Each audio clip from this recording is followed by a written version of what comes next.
आपल्या घरासाठी आकर्षक दर्जेदार sliding windows, French folding windows, WC windows बसवायच्यात?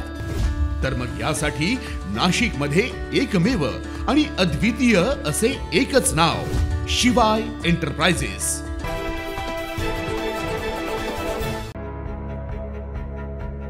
गेल्या 15 दिवसापासून नाशिक शहरासह ग्रामीण भागाचं तापमानात वारंवार चढ उतार होत असल्याचं पाहायला मिळतंय।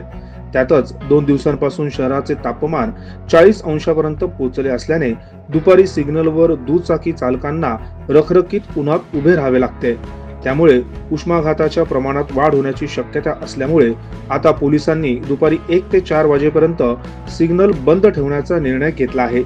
पोलीस उपायुक्त चंद्रकांत खाडवी यांनी आजपासून 50 सिग्नलपैकी 30 सिग्नल दुपारी बंद ठेवण्यात येणार असून महामार्ग प्रमुख चौकातील सिग्नल ब्लिंक मोडवर ठेवणार असल्याची अधिसूचना जारी केल्या आहेत।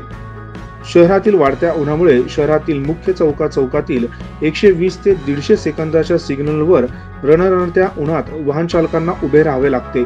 त्यामुळे दुपारी 1 ते 4 वाजेच्या कालावधीत सिग्नल बंद ठेवण्याची मागणी केली जात होती।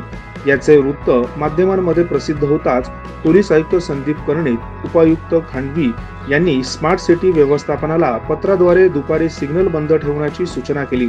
मात्र तापमानात सातत्याने चढ उतार होत असल्याने आम्ही देखील 9 न्यूज महाराष्ट्र वृत्तवाहिनीच्या माध्यमातून नाशिककरांना आवाहन करतो की काही महत्त्वाचे काम असेल तरच घराबाहेर पडा। 9 न्यूज महाराष्ट्र ब्युरो, नाशिक।